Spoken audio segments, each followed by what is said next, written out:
6 men wiped out a force that should have erased them off the map. No friendly dead, no frantic medevac, no desperate danger close call with a pilot praying he doesn't drop his own people. Just 15 seconds of controlled violence. And then the jungle went quiet again. The Pentagon said it couldn't happen. They were wrong. And before we go any further, if you like these documentary-style war stories, do me a quick favor. Hit like and subscribe. It tells the algorithm you want more of this kind of storytelling, and it genuinely helps me keep making them. Now, forget the Vietnam War you think you know. Forget the helicopters slicing in over treetops, the napalm curtains, the artillery that made the ground shake like thunder. Forget the idea that winning was a math problem solved with more men, more steel, more fire. Because in one corner of South Vietnam, a handful of Australians were doing something that made America's entire doctrine look loud, expensive, and strangely ineffective. Not because they had better gear, not because they had some miracle rifle, but because they carried something you can't order through procurement and can't copy from a manual. They carried a culture, a patience, a silence, and the enemy wrote about it like it was witchcraft. They are not human. We cannot fight them. We can only hide. Phuoc Tuy province, April 1969. Captain Mike Walsh lay belly down in elephant grass that sliced at his sleeves like paper knives. Sweat clung under his collar and ran into the crook of his elbow. He didn't wipe it. He barely blinked. He was American. Special Operations Assessment Team, handpicked by men in Washington who didn't like mysteries. His job was to crawl into the shadow of a mystery and drag it out into fluorescent light. He'd been embedded with the Australian SAS for 14 days, and every day made him feel more like a student who'd walked into the wrong classroom. Ahead of him, 4 SAS troopers prepared to slide into the jungle like they were stepping through a doorway only they could see. No talking, no last-minute jokes, no,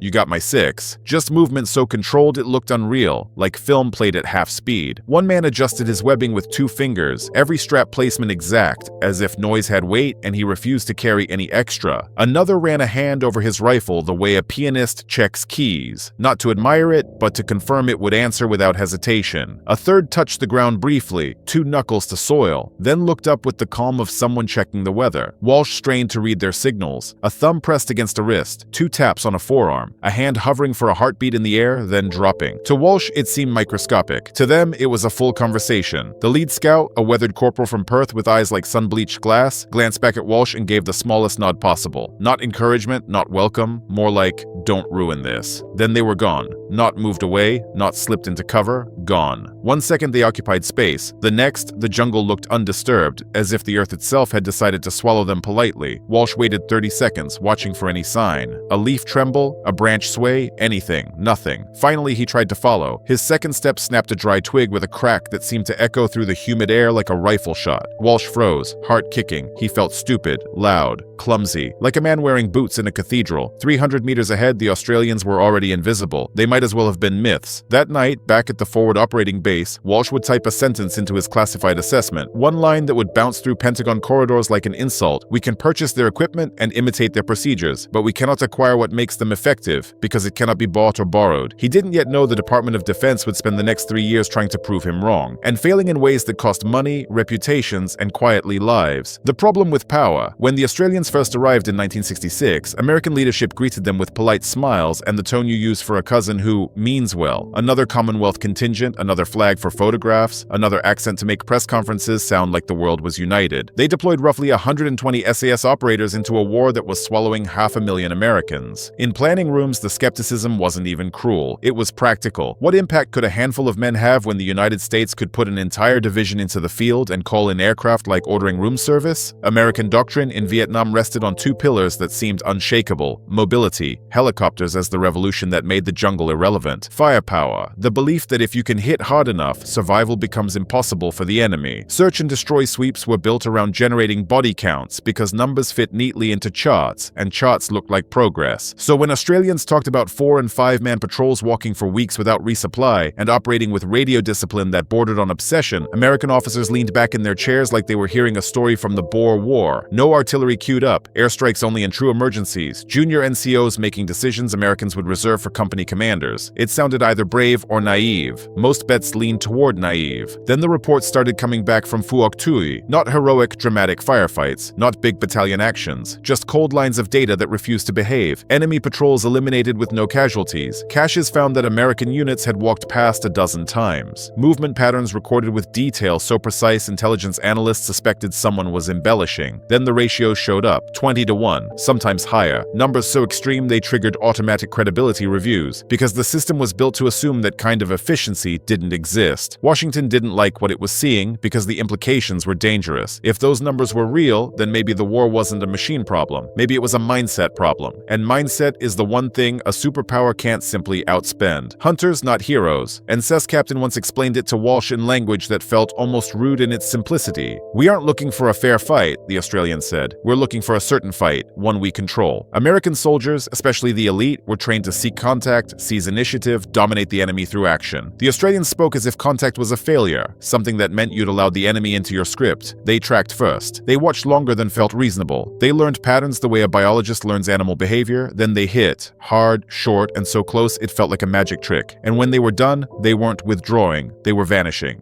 Before the enemy's command structure even understood an event had occurred. It offended certain American instincts. It felt to some observers like cheating, but the jungle didn't care about honor. The jungle cared about results. The joint patrol that broke the illusion, July 1967, Longhai District. The idea looked brilliant on a map. Combine Australian stealth with American communication infrastructure and fire support, and you get a hybrid capability better than either. In reality, it became a case study in how two military cultures can speak the same language and still not understand each other at all. The American radio man, Sergeant Thomas Braden, did what he'd been trained to do. Every 30 minutes, he sent a short comms check to the Tactical Operations Center. Standard procedure, safety, coordination, responsibility. To the Australians, it was insanity. Australian Sergeant Keith Milan watched the first transmission with a frown, the second with visible tension. The third made him move close enough that Braden could smell tobacco and sweat on his breath. Milan didn't raise his voice. He didn't need to. "Only casualties," he whispered, "or men about to become casualties, break radio silence out here." Braden started to argue. Rules, doctrine, the very real benefits of keeping higher aware. Milan didn't debate. He simply took the headset and shut the transmitter down. The patrol moved on in a silence so complete it felt like pressure on the ears. Americans felt exposed, cut off,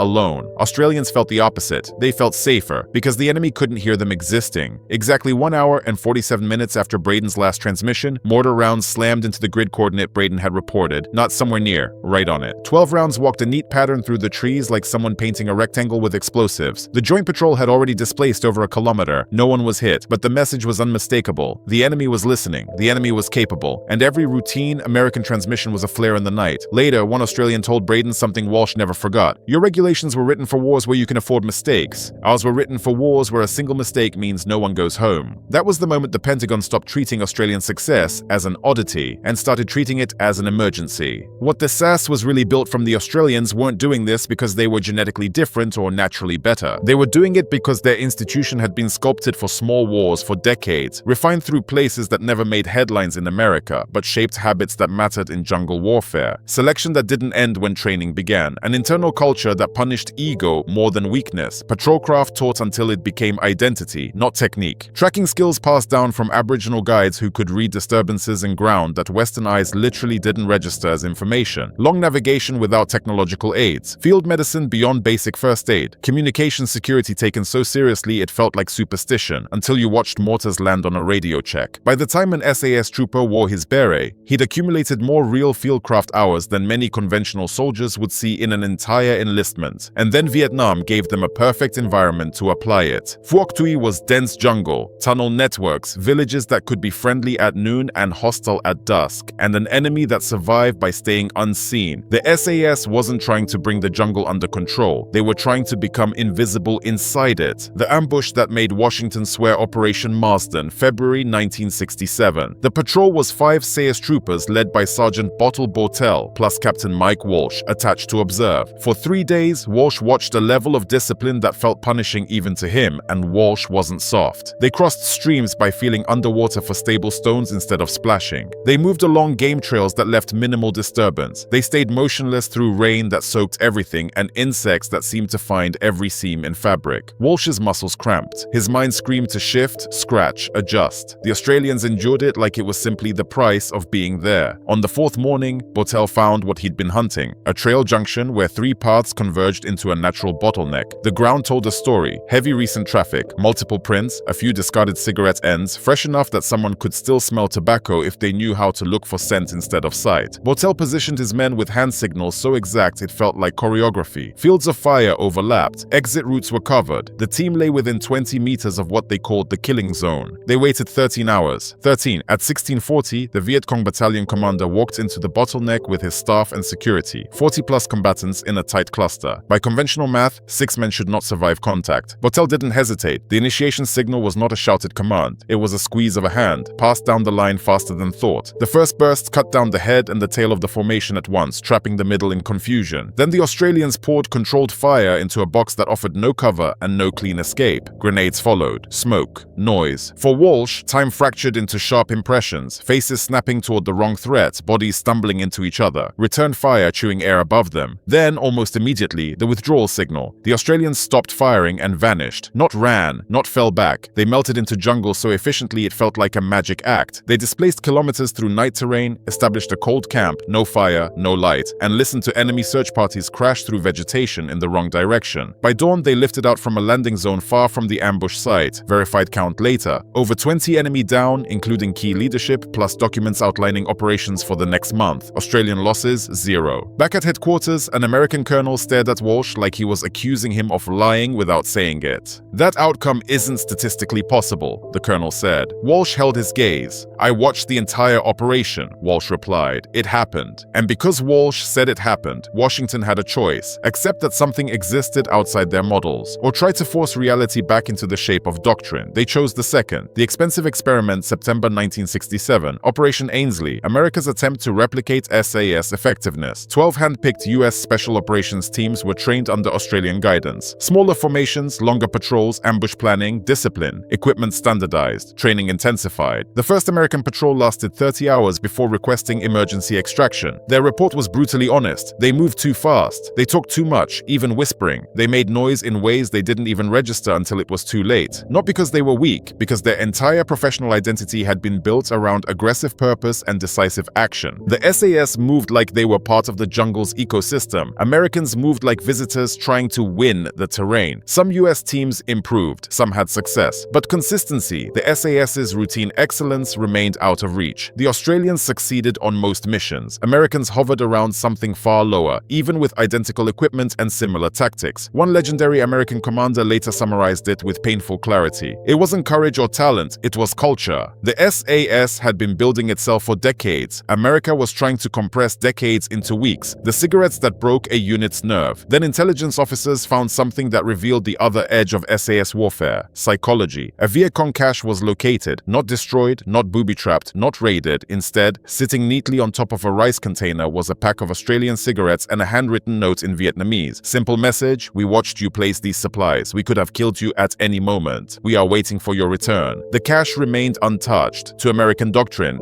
it was madness. Supplies are resources. Deny them. To the Australians, it was a longer game. Destroying a cache wins a day. Breaking a unit's morale can win a season. The Viet Cong unit responsible reportedly refused to operate in that sector for weeks, not because they'd lost supplies, because they'd lost certainty. And uncertainty is a poison in guerrilla warfare. If you believe invisible men are watching you from trees, you start making mistakes without anyone firing a shot. When technology almost gave them away, June 1969, Long Hai again, an SAS patrol tracked an enemy company for 2 days until a wind shift carried scent the wrong way. Suddenly, a force of 40 enemy fighters began closing from multiple directions, tightening like a net. An American Cobra gunship responded quickly, orbiting above with rockets and miniguns ready. The pilot asked for exact coordinates to conduct danger close fire. Standard procedure. Safety. The Australian patrol commander refused. He asked the pilot to suppress by general direction, based on sound, movement estimate. The pilot was furious. Without precise grids, he risked hitting friendlies. casualties. The Australians' logic was cold. Broadcast exact coordinates and the enemy's signals intelligence would know exactly where the patrol was. Mortars would follow. The net would tighten. They'd be dead men walking. Better imperfect air support than perfect compromise. The Cobra laid down area suppression, noise, chaos, confusion. The Australians slipped through the gap without ever transmitting their exact location. They moved 3 kilometers through heavy jungle and extracted the next morning from an alternate LZ.